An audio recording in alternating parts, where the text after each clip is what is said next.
Hi friends, എൻസൈക്ലോവിങ്സിൻ്റെ പുതിയൊരു വീഡിയോയിലേക്ക് നിങ്ങൾക്ക് ഏവർക്കും സ്വാഗതം.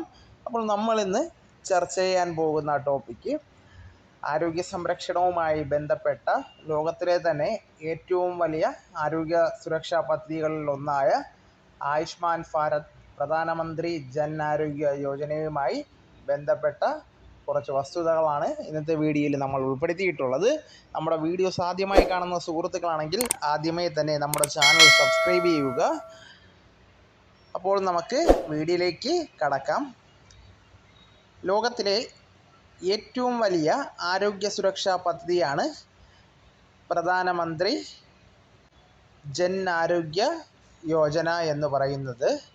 ഭാരത സർക്കാർ ആരംഭിച്ച ഈ പദ്ധതി പ്രകാരം ഒരു വ്യക്തിക്കോ അല്ലെങ്കിൽ കുടുംബങ്ങൾക്കോ ചികിത്സയ്ക്കായി 5 ലക്ഷം രൂപ വരെ വിനിയോഗിക്കാവുന്നതാണ്. നമ്മൾ പൊതുവെ എടുത്തിട്ടുള്ളതായിരിക്കും, നമ്മൾ പൊതുവെ ഹെൽത്ത് കാർഡ് എന്ന് പറയുന്നതാണ്. നാഷണൽ ഹെൽത്ത് പ്രൊട്ടക്ഷൻ സ്കീമിൻ്റെ പുതുക്കിയ രൂപമാണ് പ്രധാനമന്ത്രി ജൻ ആരോഗ്യ യോജന പദ്ധതി എന്ന് പറയുന്നത്. നിലവിലെ RSBY പദ്ധതിക്ക് ഉപരിയായി SECC 2011 ഡാറ്റാബേസിലെ അർഹരായ മുഴുവൻ കുടുംബങ്ങളെയും ഉൾപ്പെടുത്താൻ ഈ പദ്ധതിയിലൂടെ സാധിക്കുന്നു. കേന്ദ്ര സംസ്ഥാന സർക്കാർ ഫണ്ട് ഉപയോഗിച്ചാണ് ഈ പദ്ധതി മുന്നോട്ട് പോകുന്നത്. ഇതുമായി ബന്ധപ്പെട്ട മറ്റു വിവരങ്ങളാണ് നമ്മൾ നോക്കാൻ പോകുന്നത്. ആയുഷ്മാൻ ഭാരത് 2017 ദേശീയ ആരോഗ്യ നയത്തിൻ്റെ ഭാഗമായി നടപ്പിലാക്കപ്പെട്ട പദ്ധതിയാണ്. കേന്ദ്ര സർക്കാരിൻ്റെ പതാകവാഹക പദ്ധതികളിലൊന്നാണ് ഇത്. ആയുഷ്മാൻ ഭാരത് ഭാരത പൗരന്മാർക്കായി നടപ്പിലാക്കപ്പെട്ട സമഗ്രാരോഗ്യ പദ്ധതിയാണ് ആയുഷ്മാൻ ഭാരത് എന്ന് പറയുന്നത്. ഇതിന് പ്രധാനമായും 2 അനുബന്ധ ഘടകങ്ങളാണ് ഉള്ളത്. ഒന്നാമത്തേത് ഹെൽത്ത് വെൽനസ് സെൻറ്റർ, രണ്ടാമത്തേത് പ്രധാനമന്ത്രി ജൻ ആരോഗ്യ യോജനയാണ്. ഹെൽത്ത് വെൽനസ് സെൻറ്ററിനെ കുറിച്ച് നാം നോക്കുമ്പോൾ, നിലവിലുള്ള പ്രാഥമിക ആരോഗ്യ കേന്ദ്രങ്ങൾക്കും കുടുംബ ആരോഗ്യ ഉപകേന്ദ്രങ്ങൾക്കും പകരമായി ഉയർന്നു വരേണ്ട സമഗ്ര ആരോഗ്യ ചികിത്സാ കേന്ദ്രങ്ങളാണ് ഹെൽത്ത് ആൻഡ് വെൽനസ് സെൻറ്റർ എന്ന് പറയുന്നത്. മാതൃ ശിശു പരിചരണവും വിവിധ രോഗങ്ങൾക്കുള്ള ചികിത്സയും ഇവിടെ നിന്ന് ലഭിക്കുന്നതാണ്. അനുബന്ധമായി ഫാർമസിയും പരിശോധന സൗകര്യവും ഇവിടെ നിന്ന് ഉണ്ടായിരിക്കുന്നതാണ്. രണ്ടാമത്തേത് പ്രധാനമന്ത്രി ജൻ ആരോഗ്യ യോജനയാണ്.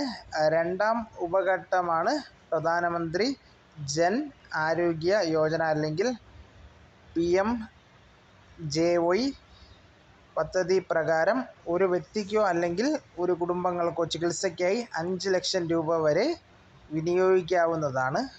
നാഷണൽ ഹെൽത്ത് പ്രൊട്ടക്ഷൻ സ്കീമിൻ്റെ പുതുക്കിയ രൂപമാണ് പ്രധാനമന്ത്രി ജൻ ആരോഗ്യ യോജന പദ്ധതി.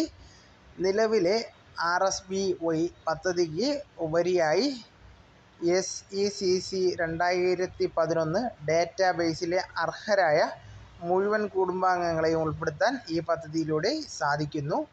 കേന്ദ്ര സംസ്ഥാന സർക്കാർ ഫണ്ട് ഉപയോഗിച്ചാണ് ഈ പദ്ധതി മുന്നോട്ട് പോകുന്നത്. ഈ പദ്ധതിയുടെ PMJAYയുടെ പ്രത്യേകതകൾ നാം നോക്കുമ്പോൾ, പൂർണ്ണമായും സർക്കാർ നടപ്പിലാക്കുന്ന പദ്ധതിയാണ് ഇത്. ഇത് പ്രകാരം സർക്കാർ സ്വകാര്യ മേഖലയിലെ ചികിത്സയ്ക്കായി ഓരോ വർഷവും അർഹതപ്പെട്ട കുടുംബങ്ങൾക്ക് 5 ലക്ഷം രൂപ വരെ ലഭിക്കുന്നത് ആണ്. പരിപൂർണമായ ചികിത്സ ഈ പദ്ധതിയിലൂടെ നൽകപ്പെടുന്നതാണ്. ചികിത്സാ രംഗത്തെ വർദ്ധിച്ചു വരുന്ന ചെലവുകൾ താങ്ങാൻ സാധാരണക്കാർക്ക് ഈ പദ്ധതി ഒരു കൈത്താങ്ങ് ആയിരിക്കും. പരിശോധനയ്ക്കോ ചികിത്സയ്ക്കോ വേണ്ടി ആശുപത്രിയിൽ പ്രവേശിക്കപ്പെടുന്നതിന് മുമ്പുള്ള 3 ദിവസത്തെ ചിലവും കൂടാതെ ആശുപത്രിവാസത്തിന് ശേഷമുള്ള 15 ദിവസത്തെ ചിലവും ഈ പദ്ധതിയിലൂടെ വഹിക്കുന്നത് ആണ്.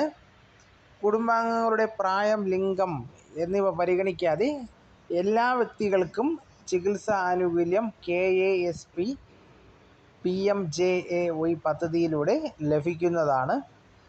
സർക്കാർ സ്വകാര്യ ആശുപത്രി എന്ന പരിഗണന കൂടാതെ രാജ്യത്തെ തിരഞ്ഞെടുക്കപ്പെട്ട എല്ലാ സ്ഥാപനങ്ങളിൽ നിന്നും പണം ഈടാക്കാതെ തന്നെ ഈ പദ്ധതിയിലൂടെ ചികിത്സ ലഭിക്കുന്നത് ആയിരിക്കും. ഈ ക്ലെയിമിൽ മരുന്നുകൾ, മറ്റ് ആവശ്യവസ്തുക്കൾ, പരിശോധനകൾ, ഡോക്ടർ ഫീസ്, മുറിവാടക, ഓപ്പറേഷൻ തിയേറ്റർ ചാർജുകൾ, ICU ചാർജ്, ഭക്ഷണം, ഇംപ്ലാന്റ് ചാർജുകൾ എന്നിവ ഉൾപ്പെടെയായിരിക്കും.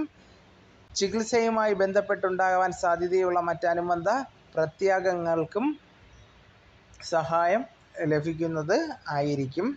അതുപോലെ PMJയുടെ മറ്റ് മേന്മകൾ നാം നോക്കുമ്പോൾ, വിവിധ സംസ്ഥാനങ്ങളിൽ നിലനിൽക്കുന്ന വ്യത്യസ്ത പദ്ധതികൾ പ്രകാരം ഓരോ കുടുംബത്തിനും 30,000 മുതൽ 3 ലക്ഷം രൂപ വരെ ചികിത്സാ ചെലവുകളാണ് നിലവിൽ നൽകപ്പെട്ടിരിക്കുന്നത്. എന്നാൽ PMJAY പദ്ധതി പ്രകാരം 5 ലക്ഷം രൂപ വരെ ചികിത്സയായി വിനിയോഗിക്കാവുന്നതാണ്.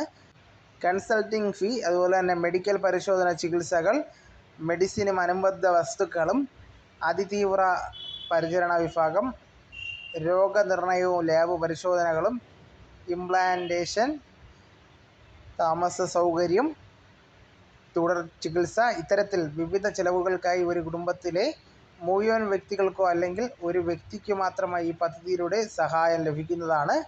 മാത്രമല്ല, ഈ പദ്ധതിക്ക് കുടുംബാംഗങ്ങളുടെ പ്രായം പരിധിയോ കുടുംബാംഗങ്ങളുടെ എണ്ണമോ ഒരു അർഹ മാനദണ്ഡം ആയിരിക്കുന്നതല്ല. പദ്ധതിയിൽ അംഗമാകുന്ന ഏതൊരു വ്യക്തിക്കും മുൻഗണനാ മാനദണ്ഡങ്ങളില്ലാതെ ചികിത്സാ സഹായം ലഭിക്കുന്നത് ആണ്. അപ്പോൾ ഈ വീഡിയോ എല്ലാവർക്കും പ്രയോജനകരമായെന്ന് കരുതുന്നു. അപ്പോൾ നമുക്ക് തുടർന്നും വിജ്ഞാനപരമായ മറ്റ് വീഡിയോസും ആനുകാലിക വിവരങ്ങളുമായി നമുക്ക് വീണ്ടും കാണും വരെ ഗുഡ് ബൈ.